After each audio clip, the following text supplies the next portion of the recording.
But as far as what you can reveal to the American public you are doing, I mean, in case in point, in New Orleans, this particular terrorist was pledging his allegiance to ISIS on social media. We have yet to hear about how those videos were eventually taken down, whether that was through the social media network or the federal government. Perhaps you can give us more information on that. But why was this person out there pledging allegiance to ISIS and not known by the government? Well, there was no public expressions of his allegiance to ISIS except shortly before the tragic events of yesterday. Let me be clear. We work very closely with state and local officers, enforcement officials, to identify individuals who are exhibiting signs of radicalization to violence. We work very closely with residents in communities. We have expressed since the tenure of Secretary Janet Napolitano in the first Obama-Biden administration, see something, say something. If somebody sees something of concern, they need to report it to officials. Yeah. The responsibility of Homeland Security is a shared responsibility, and we're proud to partner with people across the country. Real quickly, Mr. Secretary, and again, we do appreciate your time. We are learning new details about the tragedy in New Orleans when a driver barreled his truck down crowded Bourbon Street, killing 14 innocent victims and injuring at least 30 more. The FBI calling it an act of terrorism.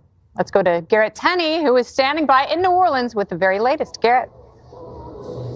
Yeah, Kennedy, the focus of this investigation is shifting a bit now that the FBI has determined this suspect acted alone and that there is no ongoing public safety threat.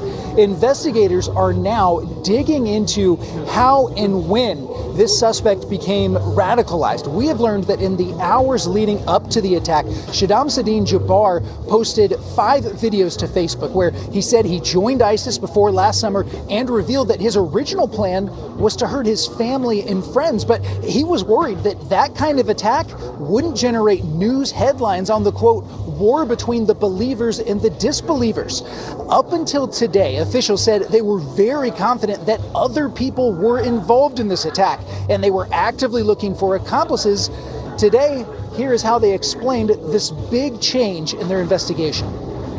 The hundreds of interviews that we've conducted so far, the social media, by my count now, the 5 devices we have, the 3 cell phones and the 2 laptops, been able to initially triage or go through that, and there is just nothing to indicate through call records, through anything on those devices, through interviews, through anything in our systems that he was aided in this attack by anybody.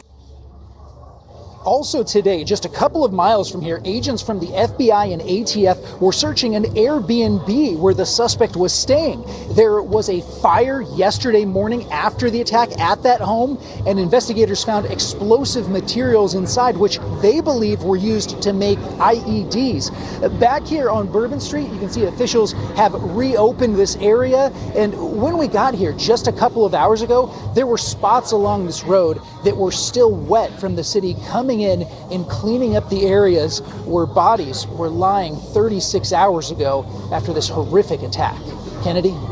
Thank you very much, Garrett. Great reporting. Meanwhile, as the FBI says they believe he acted alone, they say they identified explosive devices planted by the suspect just blocks away. The FBI and President Biden also saying he had a detonator inside his vehicle.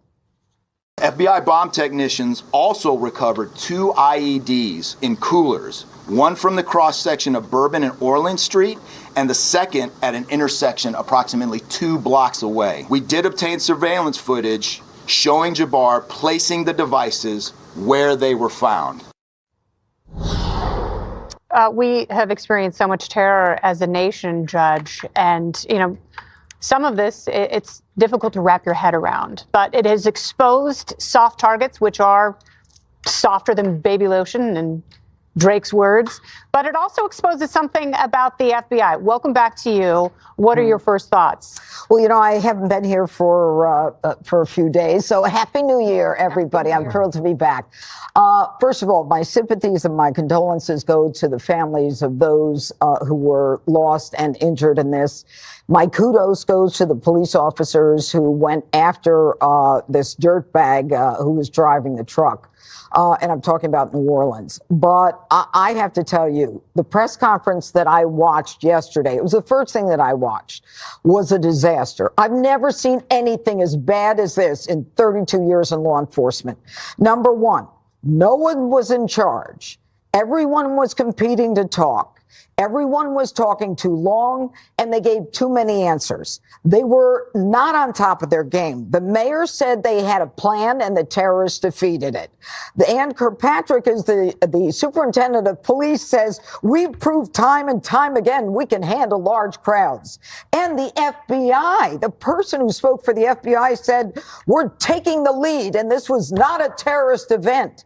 Wait a minute, you're the FBI. First of all, you never talk. And why not say we haven't ruled it in or out yet? You're not even 24 hours out. And this was all about the competition between the law enforcement agencies. They couldn't wait to talk. And look, I was a chief law enforcement officer in a county of 1 million people for many, many years. And the first thing you do is you tell everyone who's in charge, who's going to be speaking. Now, this Kirkpatrick, she's doing interviews over here. They're doing interviews over there. They're contradicting each other. This was all ego at play. They were not prepared. And this thing about the bollards, which makes me crazy. They said, look, everybody is safe. We're looking for the bollards for the Super Bowl. Well, why not New Year's Eve? If there's ever a city in this country you want to get drunk in and get crazy, it's New Orleans. What about the Mardi Gras that's coming up? What about the Super Bowl that's coming up? Now, this is what I love. They say about the bollards, they say, well, the truth is, you know, the bollards were supposed to be coming in before the Super Bowl. So what I want to know is why before the Super Bowl? I want to know, and then they added a qualifier. Well, way before the Super Bowl. They were up there patting each other on the back and recognizing that they lost the support of the people in this country. Yeah. And they said about the bollards, and the last thing I want to say, how do you absolve yourselves of liability by saying the bollards weren't up yet? And how were you protecting people when there were no bollards? And what kind of contract was it?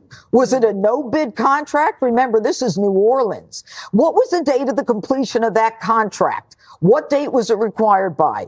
Was time of the essence a condition of that contract? I want a prosecutor to be on that contract. And I want to know why they were so lax. And they should be embarrassed as opposed to saying we did a great job. Yes. Because you didn't. And they're trying to distract, saying Bourbon Street is open. Everything is back to normal. It's not normal. And it just shows you how easily something like this can happen. So, Joey, let's talk about that because, you know, radicalization you're talking about, as Jessica points out, this was an American citizen. But how much easier is it for someone to perpetrate acts like this if they've already been radicalized, if they have found a weakness at the southern border, and this is essentially a roadmap for them? I think that's what a lot of people are scared about. Yeah, listen, a couple things here. Number one, complacency absolutely kills. So when we talk about the barriers that should have been in place, my understanding is they're hydraulic, and they had to replace the hydraulic mechanism. So why can't you put something that's static there, a piece of concrete? I think now they've put in a garbage truck, like they do here in Times Square. Exactly. Yeah. I'm absolutely disgusted at how, you know, whether you believe her or not, I think her name is Sarah Adams. There's a CIA, former CIA person that was on on a very popular podcast. Sean, I can't think of his last name right now. And she said that they believe there's upwards of 1,000 operatives in this country. When I went through EOD school, 2007-8, we were briefed on the fact that we know there are people in this country that were sitting here from other places that want to do us harm and are just trying to get a hold of material to do it. And that was part of our job, to make sure they couldn't. So this is not a new thing.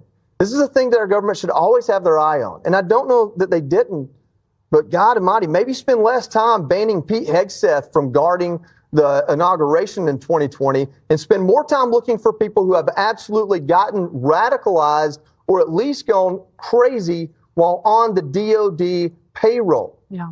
And it's, the shooter at Fort Hood. Learn your lesson once, not twice. Yeah. I'm very upset about this. Both of these people are service members. They're supposed to be my brothers, and they're killing the people that I would die for. And we should have a government that can sniff that out, not that spends its time prosecuting people that didn't want to get a vaccine. Well said, Joey. Well, I lived there for over 9 years. I called it home. This is nothing new. I'm sorry, I cannot go back to Judge's point. That press conference to hear Ann Kirkpatrick say, we did have a plan. Yeah. But the terrorists defeated it. He made a right-hand turn because you parked a police car. That was your plan. Because the hydraulics were out. There's also other things in New Orleans, and I forget what they're called, but there's these big plates that come up. Right. They cover the whole street. Yep. Okay? You got fire trucks. New York used dump trucks. You had no plan. You didn't. Then when you went in there, now she's trying to attach herself to the men and women, the boots on the ground who ran in the thing, and she wants to talk them up. Where were you? There was $40 million that was put aside to fix the security measures at Bourbon Street. Where's that money? Oh, okay. I love it. Where's that money? Yep. You have 15 are dead, 35, hundreds of people will never be the same, thousands of people. Yeah. And your best guess is he defeated it. Where, governor, mayor, whatever you want to call yourself, where is the resignation? The chief of police said that a terrorist just was smarter than we are. That's the answer. No. That's what we've seen, incompetence in this entire administration across the board. It's going to take years to get people out of these positions they were not qualified for in the first place. When you have the FBI's, he literally had a ISIS flag flailing on the back of his truck. It wasn't in his glove box. It wasn't around his lap. Everyone who saw what it was, and their answer was, forget all the ums while you're speaking, was, oh, it's not a terrorist because all it is cover your own ass first. Yep. It's not about the American people. It's about, it wasn't us. It wasn't on us. It wasn't on us. Yeah. That is the problem. Bad men do bad things, but when you make soft targets to the point where I have seen more security on a pickup basketball game in my house where you park a car in front of your garage so the ball doesn't roll out in the street. That's basically the level of security for 90,000 people are coming there. Yep. New Orleans used to be a beautiful place until these politicians and these people who are about covering their own. This is embarrassing. This is a sad day in America. And let's start. I keep hearing about this dude. You've already made him a martyr. Yeah. Let's start talking about the people who are asleep at the wheel when this stuff happens. We've heard enough about him.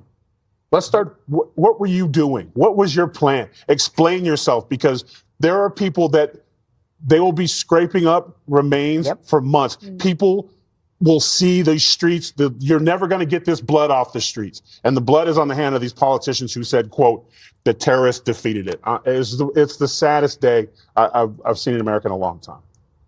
All right. Ahead, another possible terror attack, this time in Las Vegas. Brand new details on the Cybertruck explosion outside the Trump Hotel. Stay with us. If you enjoy this content, please consider subscribing to my channel to stay up to date with future videos. Thank you for watching.